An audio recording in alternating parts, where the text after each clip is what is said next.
Assalomu alaykum, kanalimizga xush kelibsiz. Eng so'nggi o'zbek va jahon futboliga oid xabarlar aynan shu yerda bo'ladi. Videoga like bosing hamda o'z fikrlaringizni izohlarda yozib qoldiring. Ha, aytgancha, kanalga obuna bo'lishni unutmang. Biz esa boshladik.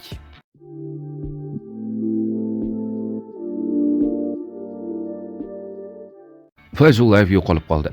2023-yilning avgustida Paxtakordan CSK'ga ko'chib o'tgan O'zbek Fayzullayev qisqa fursatda armiyachilarning yetakchi o'yinchisiga aylandi. Hujumkor futbolchimiz legioner sifatidagi dastlabki mavsumidayoq Rossiya Premyer Ligasining eng yorqin kashfiyoti sifatida e'tirof etildi. Joriy mavsumning birinchi yarmida ham 21 yoshli hamyurtimiz CSK'ning o'yinlarida muhim figura bo'lib kelgandi. Biroq qishki tanaffusda armiyachilar bosh murabbiyi Marko Nikolic jamoaning o'yin sxemasini keskin o'zgartirdi. Bu yangiliklar Abbosbek Fayzullayev o'yiniga juda katta ta'sir o'tkazdi. Legionerimizning maydondagi joyi va vazifalari o'zgardi. Qiladigan ish ko'paydi. Hozir ham Abbos yangi ampulaga moslashish jarayonini boshdan o'tkazyapti.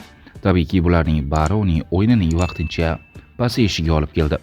Rossiya futboli ekspertlari bu borada o'z fikr-mulohazalarini bildirib o'tdi. Vladimir Ponomaryov, CSK sobiq himoyachisi. Abbosbek Fayzullayev keyingi paytda jismoniy tayyorgarlik bo'yicha qiyinchiliklarga duch kelyapti. Bu yaxshi futbolchi, bor-yo'g'i 21 yoshda u ham jismonan ham ruhan toliqib qoldi. Uni rosa maqtashgan, Real darajasidagi o'yinchiga chiqarib qo'yishgandi. Zo'r futbolchi bo'lish uchun yo'lni boshida turgan o'yinchilarga alohida e'tibor bilan yondashish lozim. Chunki ularning o'ziga xos dunyoqarashi bo'ladi. Ko'p maqtab bo'lmaydi, aksincha, har bir o'yindan keyin o'ziga tanqidiy baho berishni singdirish kerak. Ular o'z ustida ishlashi va xatolarni tuzatish kerak. Fayzullayev hali yosh, ba'zan unga ortiqcha yuklama berib yuborilyapti. Hozircha uni jamoadagi markaziy figuraga aylantirmaslik kerak edi.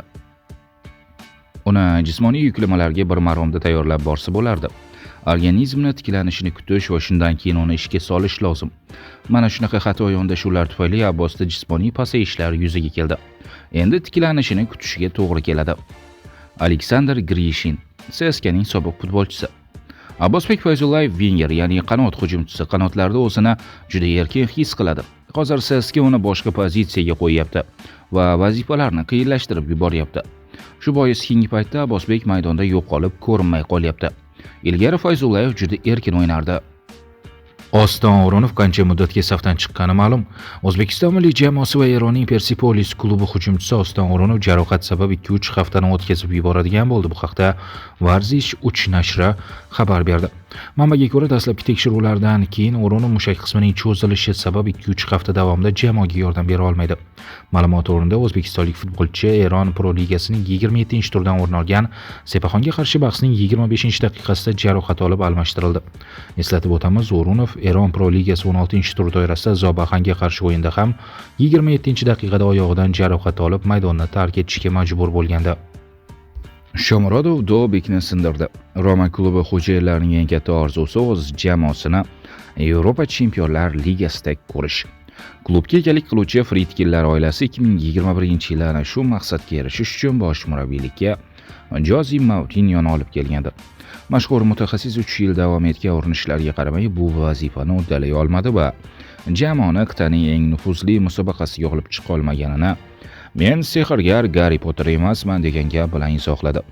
Joriy mavsum boshida inqirozga yuz tutgan Romani qutqarish uchun murabbiylik faoliyatini qayta tiklashga ko'ngan Claudio Ranieri Chempionlar Ligasi yo'llanmasi uchun kurashadigan jamoani katta transferlarsiz Garri Potterning sehrli tayoqchasiz ham uddalashi mumkinligini namoyish qilmoqda.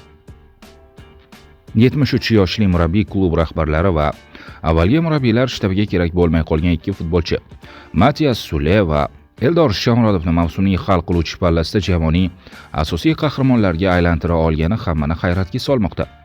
Romaning asosiy yulduzi jahon chempioni Paulo Dybala jarohat tufayli uzoq muddatga safdan chiqqani hamda asosiy to'prar Artyom Dobik formasini yo'qotganini ro'kach qilgan aksariyat mutaxassislar bo'rilarning mag'lubiyatsiz seriyasi barham topishini kutgandi.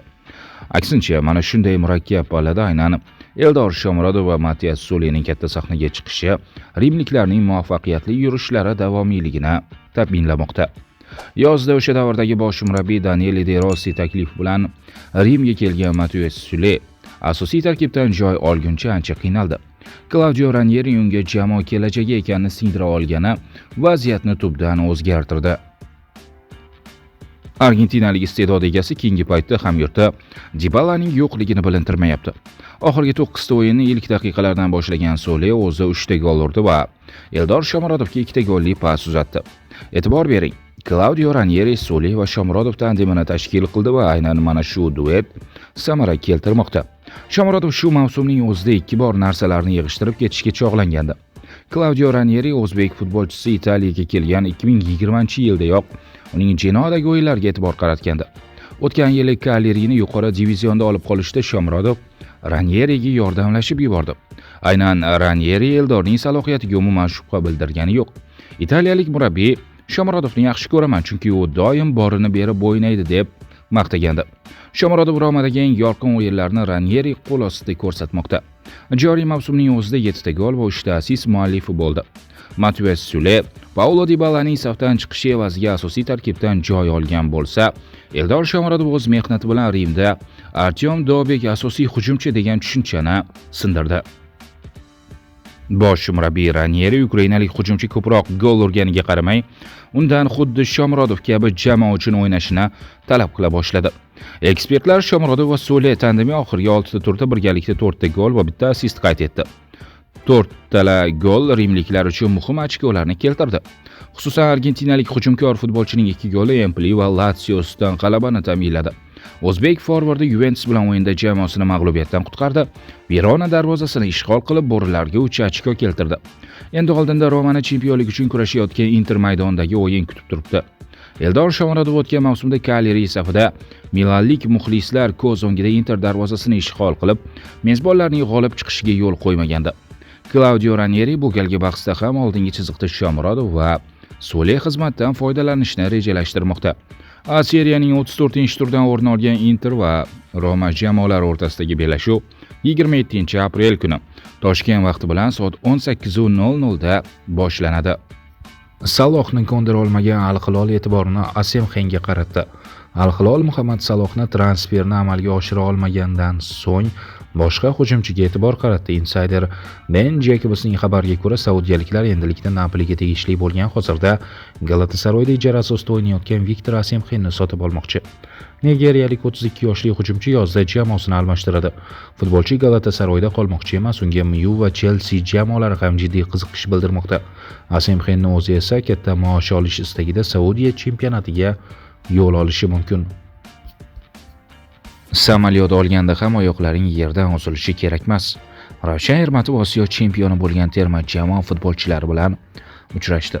O'zbekiston futbol assotsiatsiyasi birinchi vitse-prezidenti Ravshan Ermatov 17 yoshlilar o'rtasida Osiyo chempioni bo'lgan o'smirlar terma jamoasi murabbiy va futbolchilari hamda ota-onalar bilan uchrashdi. Ravshan Ermatov futbolchilarga avvalgi davrda natija ko'rsatgan futbolchilarni eslatib, hozir yulduzlik kasaliga duchor bo'lmasligini ta'kidladi.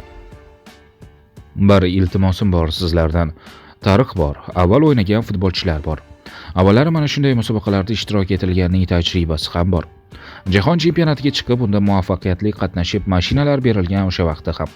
O'sha vaqtda mashinalarni haydab, har xil o'rtoqlar paydo bo'lib, mashg'ulotlar qolib ketgan.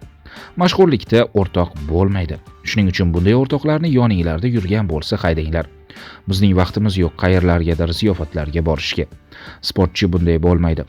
Bir narsaga erishish uchun boshqa narsani qurbon qilish kerak. Vaqt tez o'tadi. Uning qadrini bilishimiz kerak. Vaqtning bir daqiqasini ham bekor o'tkazmasligimiz kerak, deydi Ravshan Ermatov. Ufa birinchi vitse-prezidenti faqat tayyorgarlik qilish orqali keyingi natijalarni yaxshi qilish mumkinligini ta'kidladi. Katta futbolchilar bo'lib, samolyotinglar bo'lsin, lekin samolyot olganda ham oyoqlaring yerdan uzilishi kerak emas. Hech qachon manmanlikka berilish kerak emas. Har doim oddiy bo'lish kerak. Shundagina Xudo ham yo'linglarni ochadi. Og'ir bosqilik bilan murabbiyinglar bergan taktika bilan bergan ko'rsatmalar bilan ish qilsak, hech qachon adashmaymiz. Ruhan kuchli ekanliklaringni maydonda ko'rsatinglar. Shu ruh bilan keyingi musobaqaga ham tayyorgarlik ko'rsanglar, hech kim xalaqit qila olmaydi, deya qo'shimcha qilgan Ermatov.